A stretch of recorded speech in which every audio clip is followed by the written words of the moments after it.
अगर आप भी चाहते हैं कि जीएम म्यूजिकल वर्ल्ड का वीडियो सबसे पहले आप तक पहुंचे तो चैनल को सब्सक्राइब जरूर करें और साथ में बेल आइकन को दबाना न भूलें।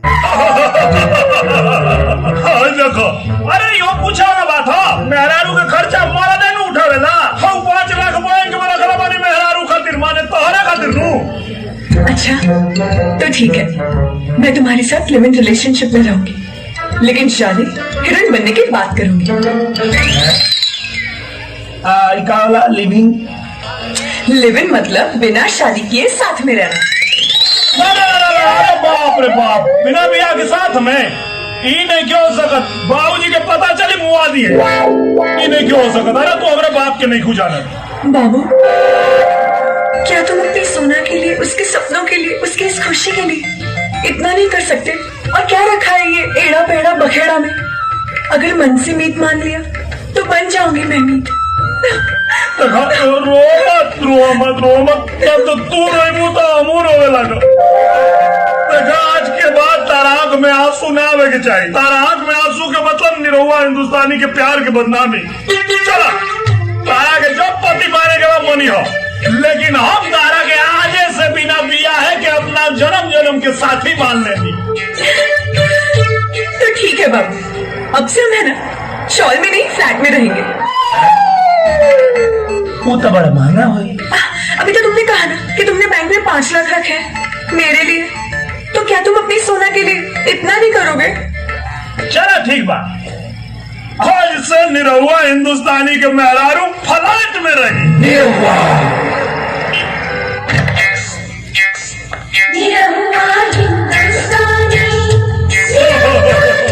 सोना, ये सब क्या है बाबू? सुहाग रात की तैयारी। आनंद कंद भगवान कृष्ण चंद्र की असीम अनुकंपा से हमार किस्मत में जागल। हम तुहार अजय देवगन और तू हमार काजल।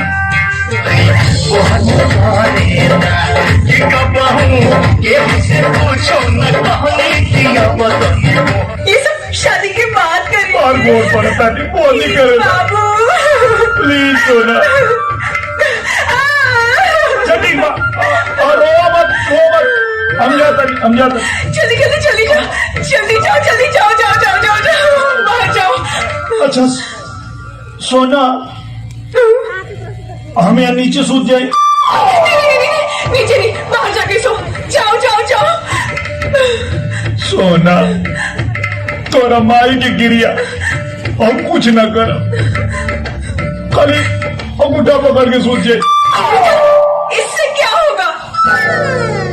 हम इनकी क्या बताए, दुनिया में कितना लोग बा जो और सिंगे में जिया था। तोरा ना बुझाई। ठीक है सो जाओ। थैंक यू सोना।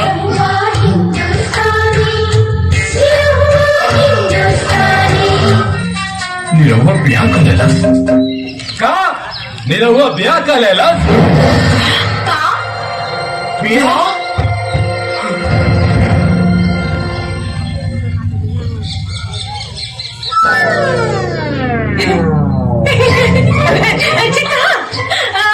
बड़ी बात बाजी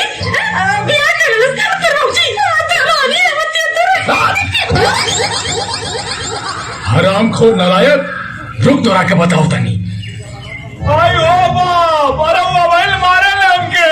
हे सुना दिखा, अरे सोना हमारे बात मान जा। हे सोना, यहाँ से लेके गाँव तक तोरे बाबू के बांस पे टांग के ले जाइए। सुना बात मान जा, 2-3 दिन के बाद। हम ना छोड़ो, छोड़ो ना। मैंने कहा मेरे पैर छोड़ो। कोनो ऑप्शन ना तो के करे के पड़ी। अरे वो पहलवान आदमी है, ये को हाथ मारिए तो हम मर जाए। ये बम्बई है, यहाँ पैसा फेंको और तमाशा देखो। न बेबे न बच्चा न बाप बड़ा न मैया, न सबसे बड़ा रुपया। अरे सोना से पहले हमारे कहा ना गई है। तू अपने बाबू से पैसा ले। अरे बाबा मैं नहीं, जो तुम्हारे बाबूजी की बहू बनने का नाटक करेगी वो पैसा ले। अच्छा ऐसा तूबा का? हाँ ऐसे नहीं बा के चंपा। चंपा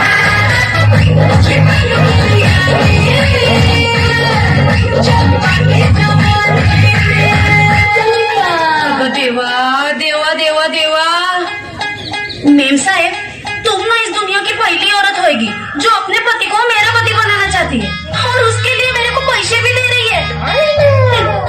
लेकिन एक छोटा सा प्रॉब्लम है, मैं कोई भी फैसला ना अपने होने वाले नवरा को पूछे बिना नहीं ले सकती। अरे तो तू बात करा ना, हमनी के कोनो दिक्कत नहीं है। अरे भोजपुरी में नहीं, इसे हिंदी में बात करो। सॉरी। अरे नहीं नहीं मैम साहब, मेरे को भैया भाषा बहुत अच्छे से समझ में आता है और मेरे को तो बोलने को भी आता है। का हो मर्दवा, कैसन बा, कसा लागला? अच्छा हम भाभी फोन करते हैं। हाँ चंपा, मैं रोज सुबह इसके बाप के जगने से पहले घर पे आएगी, सारा काम करेगी और उसके झोपल्यानंतर घर से चली जाएगी। लेकिन मेरे को रोज 500 रुपए रोकड़ा चाहिए और साथ में 2 बंडल शिवाजी बीड़ी। और हाँ, जब भी मेरा होने वाला नवरा सातारा से इधर मुंबई को आएगा, मैं उसको मिलने को जाएगी। उसके बीच में मेरे को कोई किटकिट नहीं मांगता है। मंजूर है तो बोलो। मंजूर बा। चंपा,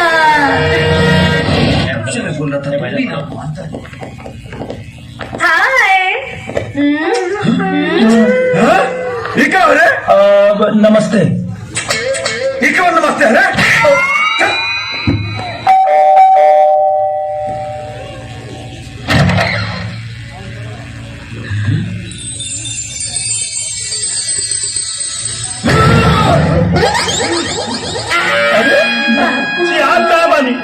तो ये पैर छुआ दिया। खुश रहो बेटी। चंपा, निरहुआ हिंदुस्तानी, निरहुआ हिंदुस्तानी, निरहुआ हिंदुस्तानी, निरहुआ हिंदुस्तानी। मंदी, वाह।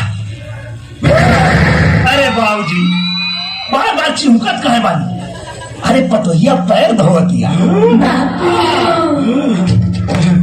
ये सब की क्या जरूरत है? हम काले रानी, ये सब की कोनो जरूरत नहीं के।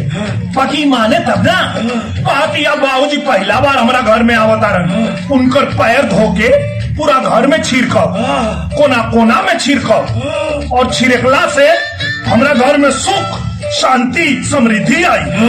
हाँ जुग जिया बेटी, जैसे कल्पना मन में लेके आई नी, ओकरा से भी अच्छा बानी तू।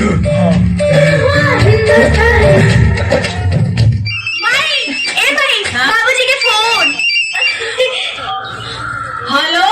अरे सुपर से भी ऊपर। अरे तो हमने के भी ऐसा पतो खोल न पाई तुम सब। हाँ है दांत काहे चिया तारे रे? इतना खुश होके के जरूरत नहीं खे। अरे ये तो हमारा पूर्वज लोगन के आशीर्वाद बा, जो तोरा नियन कुवंश के इतना संस्कारिक पतो मिल गए। ले माई से बात कराओ पतो के। अरे हाँ माई सब ठीक। हाँ बात कराओ, तुम बात कराओ। माई के प्रणाम कराओ। प्रणाम। अरे खुश रहा बचिया, जुग जुग जिया। कैसे बारू है दुलही? ठीक बा। अच्छा अरे हम तो जेठानी बोला तनी ये छटको। प्रणाम। अरे जुग जुग जिया मोर रानी। भाभी हमरे ननद बोलतानी। खुश रहो। हम तो आज लेबर बोला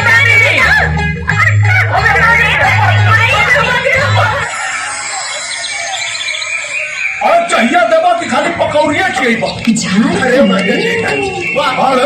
इतना तो फुटकर बाड़े कुल रे, जैसे लॉटरी लग गई बा। अरे निरहुआ के बाप मुंबई से निरहुआ के बहरारू लेके आवता। हाँ।